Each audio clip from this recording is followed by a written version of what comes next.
চাকরি দেওয়ার কথা বলে রেস্টুরেন্টে আইন না তোমার উপরে বিল চাপাই দেয়, সে ভাইগা গেছে। এখন ভাই আমি কি করবো? আমার কাছে তো 500 টাকা নাই। তোমারে দেখে আমার খুব ভাল লাগছে, তুমি অনেক সরল সোজা, বিল নিয়ে তোমার কোনো চিন্তা করতে হবে না। শোনো, তোমার চাকরির ব্যবস্থা আমি করে দিব। ভাই কি বলেন? আপনি বিলও দিবেন আবার আমার চাকরিও দিবেন? ভাই আপনি আবার ওই লোকের মতন ঠগাইবেন না তো?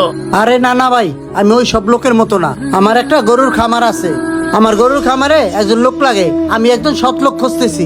তোমারে যদি ওই গরুর খামারে চাকরি দিই তাহলে তুমি করতে পারবা না? হ ভাই পারমু না মানে 100 বার পারমু ভাই, আমার কোনো সমস্যা নাই। সমস্যা নাই, তুমি একটু বসো, চিকেন লেগের অর্ডার দিছি, ওইটা খাইয়া আমি তোমাকে সাথে করে নিয়ে যাব। আচ্ছা স্যার এনেন আপনার চিকেন লেগ। আচ্ছা ঠিক আছে, তুমি যাও। ঠিক আছে স্যার। আচ্ছা তুমি আর কিছু খাইবা? না না না, আমি আর কিছু খাইতাম না, আমার পেটটা অনেক বড়। আচ্ছা ঠিক আছে।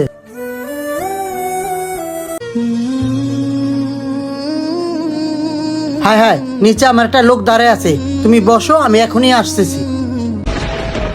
ভাই আপনি আবার ওই লোকটার মতন এরকম করবেন নাকি? আরে না না বোকা, তুমি বসো, আমি এখনই আসতেছি।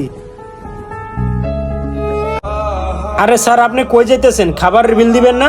আরে পাগল, ওই যে উপরে যে লোকটা বসা আছে ও খাবারের বিল দিবে। ওই লোকটা আছে না, ওই লোকটার কাছে গেলেই বিল দিয়ে দিবে। বুঝলাম না কোনো কিছু, হঠাৎ তো তাড়াহুড়া।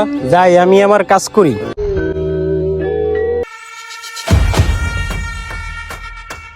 হাই হাই, তাড়াহুড়া করতে যাইয়া টেবিলের উপরে মোবাইলটা রেখেছি। দেত্তেরি। স্যার ওই লোকটা বইলে গেল বিল নাকি আপনি দিবেন। বিলটা আমারে দেন, আমি কাউন্টারে জমা দেই, অনেক লেট হয়ে গেছে। ওই লোকটা না আপনার সামনে বইলা গেল ওই লোকে বিল দিব, তাহলে ওই লোকটা চলে গেল কেন? আমি এত কিছু বুঝি না ভাই, আপনার বিল দেওয়ার দায়িত্ব, আপনি বিল দেন। এই শহরে যে এত খারাপ মানুষ আছে, এই শহরে না আসলে কখনোই দেখতে পারতাম না। ভাই আমার কাছে তো এত টাকা নাই, আপনার বিল দিব কই থেকে? ভাই আপনি বিল কই থেকে দিবেন, এত কিছু দেখার দায়িত্ব আমার নাই। আপনি বিল দেন, আমি বিল নিয়ে চলে যাইতেছি। ভাই এনে যদি লোক আইছিল, আমি একটা লোকেরও চিনি না, আমার কাজের কথা কইয়া ঠগাইছে। ভাই তাহলে কাজ করেন, আপনি এই রেস্টুরেন্টে আমার 3-4 দিন কাজ করান, তারপর আমার ছাইরা দিয়ে। ভাই আমি আপনার কাছে হাত জোর করে বলতেছি, কারণ আমার কাছে এত টাকা নাই। লোকটার কাছে মনে হয় সত্যি সত্যি টাকা নাই। লোকটারে আমি না আটকায়া ছাইরা দেই। ভাই আপনার টাকা দেওয়া লাগবো না, আপনি যান। কি বলতেছেন ভাই? আমি টাকা না দিয়ে চলে যাব? আমি বুঝতে পারছি আপনার কাছে টাকা নাই, আপনি যান। ঠিক আছে ভাই, তাহলে আমি চলে গেলাম। আপনি অনেক ভালো মানুষ। দুনিয়ার মানুষগুলাই এমন, যারে সরল পাইবো সবাই মিলা তারই ঠগাইবো। ভিডিওটা ভালো লাগলে অবশ্যই বেশি বেশি শেয়ার দিয়া সবাইকে দেখার সুযোগ করে দিবেন। ধন্যবাদ।